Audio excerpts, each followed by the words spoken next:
Welcome to this technical guide on the Dyson SV14. We are Kelatos Informatica, specialists in technical repair. We collect your device from your doorstep, carry out a free diagnosis, and send you a quote before any repair. No phone calls, no trips to the shop. We are based at Calle Joaquín María López 26, Madrid. Convenient, transparent and professional. Link in the description. If your Dyson SV14 sounds like something stuck inside, it can be quite concerning. This noise typically indicates that debris or blockages are causing the motor to strain, which can lead to overheating or even permanent damage if not addressed promptly. Ignoring this issue may not only compromise the performance of your device but can also result in costly repairs down the line.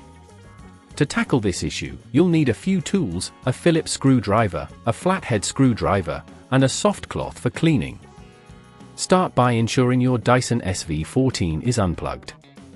Carefully use your Phillips screwdriver to remove the screws located on the back of the device.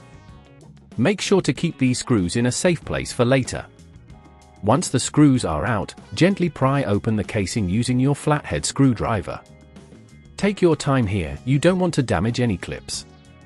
Inside, you should be able to locate the motor compartment. Look for any visible debris or blockages.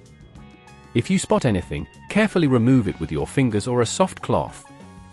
The most common issue usually lies with the motor housing, where hair or dirt can accumulate. If you need to, disconnect any cables attached to the motor.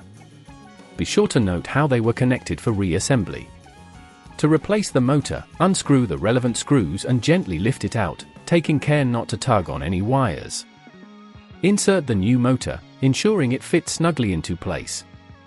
Reattach the screws, applying a firm but gentle pressure. Remember to reconnect any cables you previously detached, ensuring they match the original configuration. As you close the casing, double-check that everything is aligned properly to avoid damaging any components. Once secured, plug in your Dyson SV14 and turn it on to see if the issue has been resolved. If at this point you feel it's getting too tricky, remember that at Kelatos we collect your device from your door and return it fully repaired.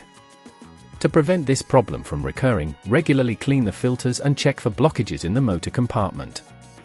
Avoid using your Dyson on surfaces with excessive debris, as this can lead to future issues. If you'd rather not risk damaging your device, at Kelatos we collect, repair and deliver back to your door anywhere in the UK. Link in the description.